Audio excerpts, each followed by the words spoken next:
Arthritis, जिसको आम भाषा में गठिया भी बोलते हैं, किसी भी जॉइंट या जोड़ों के सूजन को अर्थराइटिस कहते हैं। अब ये जो अर्थराइटिस बेसिकली दो तरीके की होती हैं, जिसको इन्फ्लामेटरी अर्थराइटिस और दूसरा नॉन इन्फ्लामेटरी अर्थराइटिस कहा जाता है। इन्फ्लामेटरी अर्थराइटिस वो होता है जो कि ब्लड में होता है और ये जेनेटिक होता है, जो आपके पेरेंट्स के थ्रू मिलता है, जैसे फादर, ग्रैंडफादर या फिर उनके फादर, ग्रैंडफादर के ज़रिए से ये आता है। अगर हम दूसरे टाइप की बात करें, जिसको बोलते हैं नॉन इन्फ्लामेटरी अर्थराइटिस, ये जो नॉन इन्फ्लामेटरी अर्थराइटिस होती है हमारी उम्र की अवस्था पर निर्भर करता है। जैसे जैसे हमारी उम्र बढ़ती जाती है तो हम इसकी चपेट में आते चले जाते हैं। उम्र के इस पड़ाव में हमारी जॉइंट के अंदर जो परत होती है, जिसको कार्टिलेज बोलते हैं, उसमें एक चिकनाहट पाई जाती है, एक चिकना द्रव पाया जाता है जो धीरे धीरे कम हो जाता है, सूख जाता है। ये कार्टिलेज की लेयर जो होते हैं वो कम हो जाती हैं और जब दो बोन्स आपस में टच करते हैं तो वहाँ पर पेन और इन्फ्लामेशन शुरू हो जाता है, जिसको हम बोलते हैं ऑस्टियोआर्थराइटिस। गठिया जो दो तरीके के होते हैं, एक होता है इन्फ्लामेटरी अर्थराइटिस, जिसका एग्जाम्पल हो गया रूमेटॉइड। दूसरा होता है नॉन इन्फ्लामेटरी अर्थराइटिस, जिसे ऑस्टियोआर्थराइटिस कहते हैं। ये एक जेनेटिक बीमारी है और एक नॉन जेनेटिक बीमारी है। एक होता है जो जन्म से होती है और दूसरा जो है जिसका असर आने में कुछ थोड़ा सा समय लग जाता है, 40 साल, 45 साल या उसके बाद ये स्टार्ट होता है। तो ये दो किस्में होती हैं गठिया की। अब सवाल ये आता है कि गठिया को कैसे पहचानें कि कौन सा गठिया है।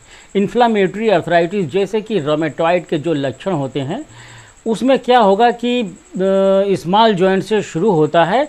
इसमें क्या होता है कि शरीर के जो छोटे छोटे जॉइंट्स होते हैं, जैसे कि हाथों की उंगलियां, पैरों की उंगलियां, उसमें दर्द के साथ साथ सूजन भी महसूस होगी। सुबह सुबह मॉर्निंग में जब आप बिस्तर से उठते हैं तो ऐसा लगता है कि उसमें एक अकड़न सी पैदा हो जाती है। सुबह बिस्तर से उठने के बाद ज़मीन पर पैर लगता ही नहीं है, ऐसा लगता है कि पैर में बहुत ज़्यादा पेन है। उसके बाद आप महसूस करेंगे कि बॉडी के जितने भी जॉइंट हैं उसमें कहीं ना कहीं दर्द ज़रूर है और वहाँ पर स्टिफनेस यानी अकड़न पैदा होनी शुरू हो जाती है। ये सारी चीज़ आपको इन्फ्लामेटरी अर्थराइटिस के केस में देखने को मिलेगी।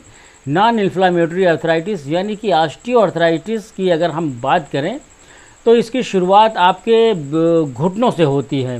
आप जब बैठते हैं, चाहे वो ज़मीन पर बैठे हों या आप चेयर पर बैठे हों, और बैठने के बाद जैसे आप उठते हैं तो आपको ऐसा लगता है कि आपके घुटनों में एक दर्द सा उठ जाता है, एक दर्द सा महसूस होता है। अगर इस तरीके की आपको प्रॉब्लम हो रही है तो आप अपने डॉक्टर से मिलें और मुनासिब सलाह लें और अपनी बीमारी के बारे में जानें, आपको किस टाइप की अर्थराइटिस है और इसका निदान क्या है। दोस्तों, अगर अर्ली स्टेज में आपकी बीमारी को आपके डॉक्टर ने पिक कर लिया, हैंडल कर लिया, तो हो सकता है कुछ दवाओं से, कुछ लाइफस्टाइल मॉडिफिकेशन से आपकी ये बीमारी ठीक हो जाए और ज़्यादा विकराल रूप धारण ना करे। दोस्तों, अर्थराइटिस और गठिया ये एक लक्षण है, बीमारी नहीं है। जैसे बुखार एक लक्षण होता है, बुखार के कई कारण होते हैं, कई बीमारियों से बुखार होता है, वैसे जोड़ों में दर्द, सूजन, जिसको हम गठिया और अर्थराइटिस बोलते हैं, वो 100 से भी ज़्यादा बीमारियों से होती है। और बहुत बार जो यंग एज में या मिडिल एज में और जनरली बच्चों में जो गठिया होता है वो ऑटो इम्यून बीमारी से होता है, जिसको हम ऑटो इम्यून अर्थराइटिस बोलते हैं। ये इन्फ्लामेटरी अर्थराइटिस के नाम से भी जाने जाते हैं। तो ये जो अर्थराइटिस, खासकर ऑटो इम्यून बीमारी और इन्फ्लामेटरी अर्थराइटिस, जो कि एक लाइफ लॉन्ग बीमारी है, हो सकता है कि बीमारी ठीक रहे कुछ सालों तक, फिर वापस आ जाए। जब आप दवा लेते हैं तो सही रहता है, छोड़ देते हैं तो बीमारी फिर से वापस आ जाती है। जो इम्यूनिटी के कारण गठिया होती है वो एक लाइफ लॉन्ग बीमारी है और यही इसकी सच्चाई है, यही फैक्ट है। दूसरा जो इम्पॉर्टेंट फैक्ट है वो है रोमेटोलॉजिस। दोस्तों, लोगों को पता नहीं होता है कि अर्थराइटिस है या सूजन वाली गठिया है, तो कहाँ जाएं, किसको दिखाएं, किस डॉक्टर का चयन करें, कौन सा डॉक्टर देखेगा हमको, ये एक बड़ा कन्फ्यूज़न रहता है। रोमेटोलॉजिस्ट अर्थराइटिस और ऑटो इम्यून बीमारियों के एक्सपर्ट होते हैं। जब भी आपको कोई लक्षण दिखे, जोड़ों में दर्द हो या सूजन हो, तो ज़रूर आपको रोमेटोलॉजिस्ट को दिखाना चाहिए। अगर हम अपने आसपास देखें तो बहुत सारे लोग मिलते हैं, बहुत सारे लोग ऐसे मिल जाते हैं जिनको जोड़ों में दर्द रहता है, जोड़ों में सूजन रहता है, चलने फिरने में दिक्कत रहती है, तकलीफ़ रहती है, जोड़ों में जलन भी रहता है, उसको मोड़ने में दिक्कत होती है। तो वो क्या काम करते हैं, वो आर्थोपेडिस्ट के पास भागते हैं। दोस्तों ऑर्थोपेडिक सर्जरी के एक्सपर्ट होते हैं रेदर दैन मेडिसिन आर्थराइटिस, और ऑटोइम्यून बीमारियों के एक्सपर्ट वो नहीं होते हैं। थर्ड इम्पॉर्टेंट फैक्ट जिसको हम बोलते हैं अर्ली डायग्नोसिस। अगर आपकी बीमारी सही समय पर नहीं पकड़ी गई, सही समय पर डायग्नोस नहीं हुआ और लेट होता चला गया, तो ये उतना ही बिगड़ता जाएगा और उतना ही तकलीफ का कारण बनेगा। Diagnosis is the best solution. अगर अर्ली डायग्नोसिस होगा तो अर्ली ट्रीटमेंट होगा, और अर्ली ट्रीटमेंट होगा तो रिज़ल्ट भी अच्छा आएगा और जल्दी आएगा। अगला जो सच है वो ये है कि अक्सर लोगों के दिमाग में ये चीज़ रहती है कि अर्थराइटिस सिर्फ जोड़ों की बीमारी है, हड्डियों की बीमारी है, लेकिन सिर्फ यहीं तक ये सीमित नहीं है। दोस्तों मैं आपको बताना चाहूँगा, रोमेटोलॉजिस्ट जो होते हैं वो अर्थराइटिस और ऑटो इम्यून बीमारियों के एक्सपर्ट होते हैं। जब आपको जोड़ों में दर्द या सूजन, जोड़ों से संबंधित कोई भी प्रॉब्लम अगर आती है, तो आपको चाहिए कि आप किसी अच्छे रोमेटोलॉजिस्ट का चयन करें और उसको दिखाएं, क्योंकि early diagnosis is the best solution. ये बहुत अच्छा होता है, अर्थराइटिस रिमिशन में जाता है। और ये सिर्फ जोड़ों की बीमारी नहीं है। लोगों को लगता है कि सिर्फ जोड़ों का दर्द है, कुछ दर्द की दवाइयाँ कुछ बीच बीच में लेकर उसको कम कर देते हैं, लेकिन अर्थराइटिस, इन्फ्लामेटरी अर्थराइटिस जो ऑटो इम्यून बीमारियों से होता है, ये धीरे धीरे फैलता है।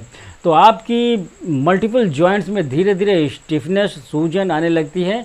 ये धीरे धीरे जब ज़्यादा फैल जाता है तो कभी कभी आँखों में रेडनेस, सूखापन का होना, चमड़े की बीमारी का कारण, मांसपेशियों में दर्द और सूजन का कारण, कमज़ोरी का कारण, फेफड़ों में, किडनी में, लीवर में, ये सब धीरे धीरे फैल सकता है। अर्थराइटिस सिर्फ एक जोड़ों की बीमारी नहीं है। अगला जो सच है वो ये है कि फेक चैलेंज बहुत सारे सोसाइटी में हमारे हैं जो ये क्लेम करते हैं अल्टरनेटिव मेडिसिन से हम जड़ से इसको ख़त्म कर देंगे आपकी बीमारी को, और जो वो कभी नहीं कर पाते।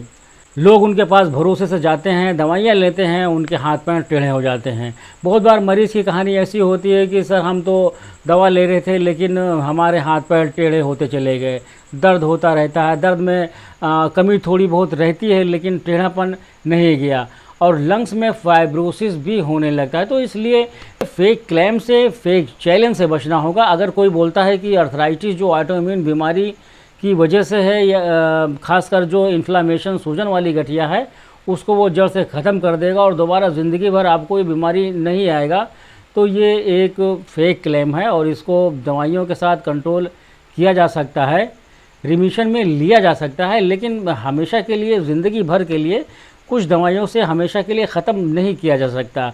हो सकता है बीमारी आपकी कुछ साल साइलेंट रहे, लेकिन फिर से वापस बाद में आने के चांसेस होते हैं। तो सबसे पहले हम दवा देते हैं और उसको कंट्रोल करते हैं। 100% जब कंट्रोल में आ जाता है तो उसको मेंटेन करते हैं, मतलब वो कंट्रोल 100% कुछ महीनों तक रहे, कुछ साल तक रहे, उसके बाद दवाइयाँ कम करने की जो है प्रक्रिया वो स्टार्ट हो जाती है। दोस्तों जो इम्पॉर्टेंट फैक्ट है अबाउट अर्थराइटिस, जिसको नहीं जानने के कारण अर्थराइटिस के मरीजों को काफ़ी सफ़र करना पड़ रहा है, काफ़ी परेशानी झेलनी पड़ रही है, हाथ पैर टेढ़े हो रहे हैं और बहुत सारी मुश्किलों का सामना करना पड़ रहा है। तो इस फैक्ट को समझना होगा और अपनी बीमारी के प्रति आपको सजग रहना होगा, सचेत रहना होगा। सो आई होप आपको ये वीडियो पसंद आई होगी और ये फैक्ट और इस सच्चाई को आप स्प्रेड करेंगे। सोसाइटी में जो भी मरीज गठिया के हैं उनको ये सच बताएं। अगर ये वीडियो आपको पसंद आई हो तो वीडियो को लाइक करें, और अगर अभी तक आपने हमारे चैनल को सब्सक्राइब नहीं किया है तो प्लीज़ चैनल को सब्सक्राइब कर लें और अपने दोस्तों के साथ शेयर करें। तो दोस्तों फिर मिलते हैं नेक्स्ट वीडियो में एक नई टॉपिक के साथ। तब तक हंसते रहिए, मुस्कुराते रहिए और अपना बहुत ख्याल रखिए और देखते रहिए हेल्थ एंड लाइफ।